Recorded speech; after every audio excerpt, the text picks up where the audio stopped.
Hello friends, कैसे हैं आप लोग। मेरे इस चैनल में आपका बहुत बहुत स्वागत है। और आज हम चर्चा करेंगे बहुमुखी प्रतिभा के धनी सुबोध गुप्ता के बारे में, जिन्हें मशहूर पेंटर, फोटोग्राफर, मूर्तिकार, इंस्टॉलेशन आर्टिस्ट के रूप में जाना जाता है। तो चलिए स्टार्ट करते हैं।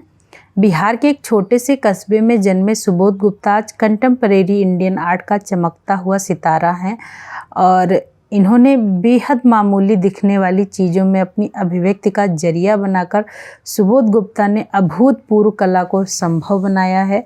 आज देश विदेश में इनके इंस्टॉलेशन बहुत बड़ी मात्रा में धूम मचा रहे हैं। तो जानते हैं इनके जीवन के बारे में। सुबोध गुप्ता का जन्म 1964 में बिहार के एक छोटे से कस्बे खगौल में हुआ था। इनके पिता रेलवे में गार्ड थे और जब सुबोध जी 12 वर्ष के थे तब इनके पिता की मृत्यु हो गई थी। शुरुआती जीवन संघर्ष भरा रहा है क्योंकि असमय पिता की मृत्यु हो गई थी, तो बहुत सी जिम्मेदारी इनके ऊपर आ गई थी जबकि बचपन में ही। और इनकी माता किसान परिवार से संबंधित थी और कुछ वर्षों तक ये वहीं पर रहते रहे थे, गांव में ही। और सुबोध जी कहते हैं कि जब मैंने वहाँ पे बचपन में पढ़ाई की तो वहाँ पर स्कूल जाने के लिए कोई सड़क नहीं थी और बच्चों के पास स्कूल जाने के लिए जूते भी नहीं थे।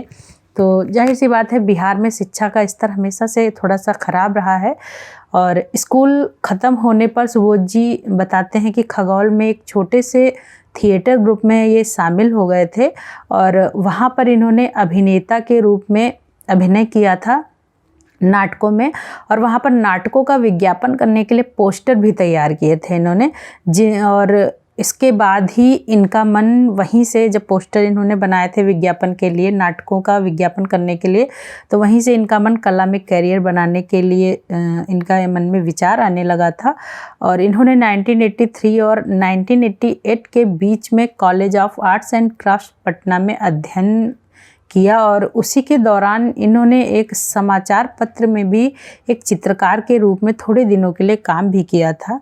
सुबोध जी अपने इंटरव्यू के दौरान कई बार कह चुके हैं कि पटना आर्ट कॉलेज में भी शिक्षा का स्तर काफ़ी ख़राब था और कभी हिस्ट्री की क्लास नहीं होती थी, लाइब्रेरी बंद रहती थी। उनका कहना है कि कॉलेज से पढ़ने के बाद भी कला के बारे में जो उचित जानकारी मिलनी चाहिए थी वो मुझे नहीं प्राप्त हुई और उसके बाद काफ़ी कठिनाइयों का सामना भी करना पड़ा।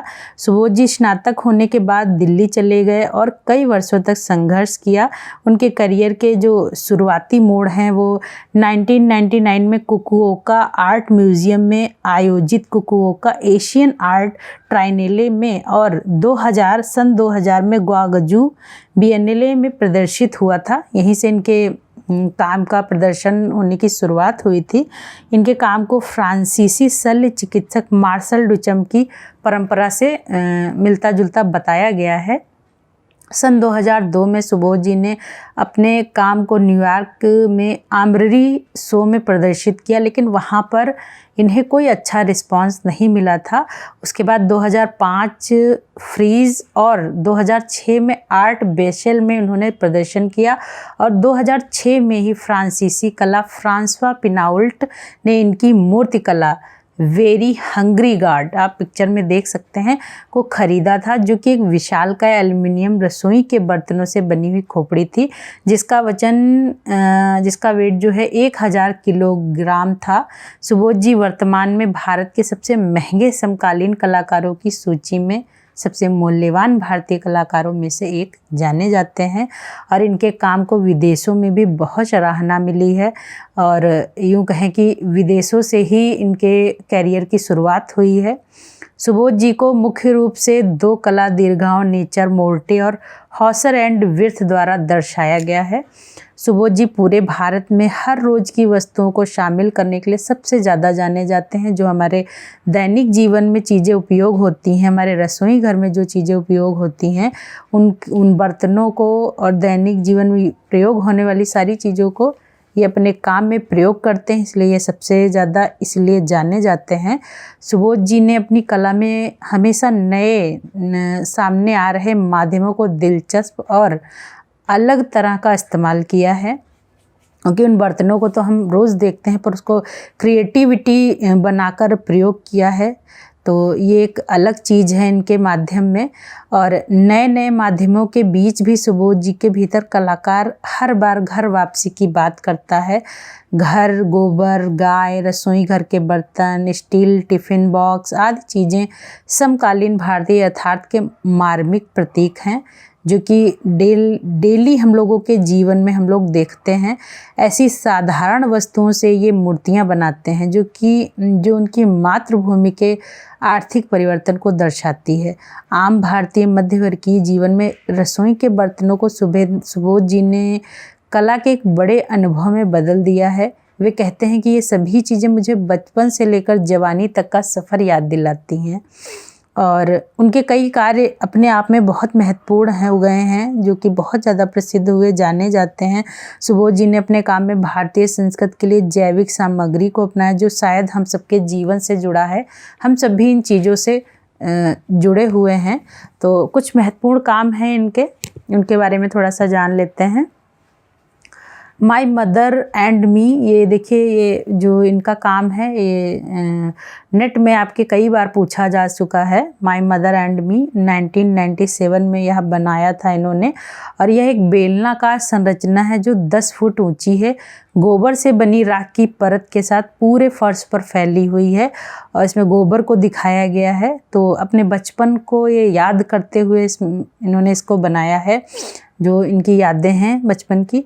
दिल्ली के पास मोदी नगर में आयोजित एक कार्यशाला 2014 के दौरान में national gallery of modern art नई दिल्ली में यह प्रदर्शित हुई थी। उसके बाद दूसरा है बिहारी, 1999 में इन्होंने इसको बनाया था, 1999 में। सुबोध जी ने अपनी पहचान और ग्रामीण जड़ों को गोबर में लिपटे एक स्वच्छ चित्र सेल्फ पोर्ट्रेट के माध्यम से संबोधित किया। और एकल खुदा हुआ, मतलब एकल LED में खुदा हुआ शब्द इन्होंने नीचे पेंटिंग में इसमें लिखा हुआ है, बिहारी लिखा हुआ है। तो एक इंटरव्यू मैंने इनके सुना था कि इन्होंने कहा था, जब शुरुआत में सब बिहार से जो आते हैं उनको बिहारी बिहारी कहते हैं, तो कभी बुरा भी लगा और बाद में लगा कि हाँ, मैं बिहारी हूँ और मुझे इस पर गर्व होना चाहिए। तो उसके बाद इन्होंने ये एक पेंटिंग इन्होंने बनाई थी। शायद इसका अर्थ भारत के बिहार के किसी व्यक्ति की कहानी कह रहा है। बिहार की खराब परिस्थितियाँ और वहाँ के लोगों का भारत के अन्य हिस्से में आर्थिक शरण के लिए रहना, बहुत सी चीज़ें इस पेंटिंग को देखकर व्यक्त होती हैं।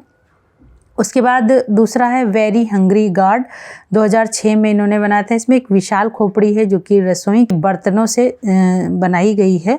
2007 में से वेनिस बिएनलेले में फ्रांसवा पिनाल्ट के प्लाजो ग्रासी के बाहर प्रदर्शित किया गया था, वेरी हंग्री गॉड। उसके बाद एक और इन्होंने बनाई है, what does the vessel contain that the river does not, 2012 में इन्होंने बनाई थी इसको। यह मूल रूप से कोची मुजरिस बिएनले को पहले संस्करण के लिए बनाई गई है। और सुबोध जी की ये जो है 21.35 मीटर लंबी, 3.15 मीटर चौड़ी और 11 मीटर गहरी नाव में ढेर सारी वस्तुओं का संग्रह इसमें है।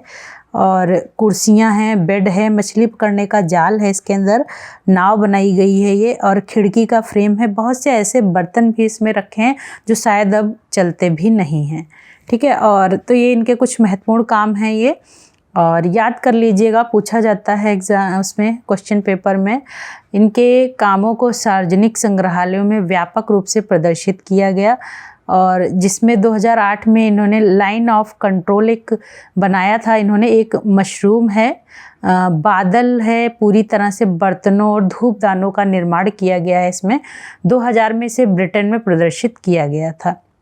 उसके बाद एक अन्य काम बहुत प्रसिद्ध है इनका, बरगद का पेड़, बनियान ट्री, 2014 में इन्होंने बनाया था। स्टेनलेस स्टील से बनी एक आदमकद मूर्तिकला है जो कि नई दिल्ली में राष्ट्रीय आधुनिक कला दीर्घा में स्थायी रूप से प्रदर्शित की गई है। आप कभी भी जाएंगे तो वहाँ पर ये रखी हुई है। उसके बाद 2015 में व्हेन सोक बिकम्स स्पिल इन्होंने नामक अपने काम को लंदन में प्रदर्शित किया था।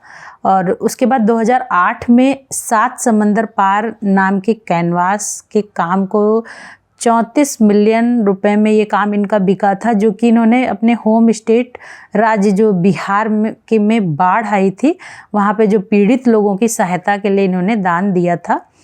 और सुबोध जी जो हैं वो गुरुग्राम में रहकर कार्यरत हैं, दिल्ली के पास ही। अपनी पत्नी दिल्ली के पास है गुरुग्राम, और वहीं पर रहते हैं अपनी पत्नी और 2 बच्चों के साथ। और इनकी जो शादी है वो भारती खेर से हुई, जो कि समकालीन कलाकार हैं खुद और मूर्तिकला से संबंधित हैं, भारती खेर। तो ऐसे ये था सुबोध गुप्ता के बारे में। और इनके कुछ और भी प्रसिद्ध काम हैं, बहुत सारे काम हैं और बहुत इंटरेस्टिंग हैं। आप देख सकते हैं, गूगल पे सर्च करके भी आप देख सकते हैं। उसमें से कुछ हैं, स्पिल है 2007 में ये बना था, हाई लाइफ है 2002 में बना था, 3 काउज 2003-2004 में बना था, डूट है एक, इन्होंने कार को इसमें दिखाया है। तो ये थे सुबोध गुप्ता। बाकी मिलते हैं एक अन्य कलाकार के साथ अगले वीडियो में। अभी तक के लिए इतना ही।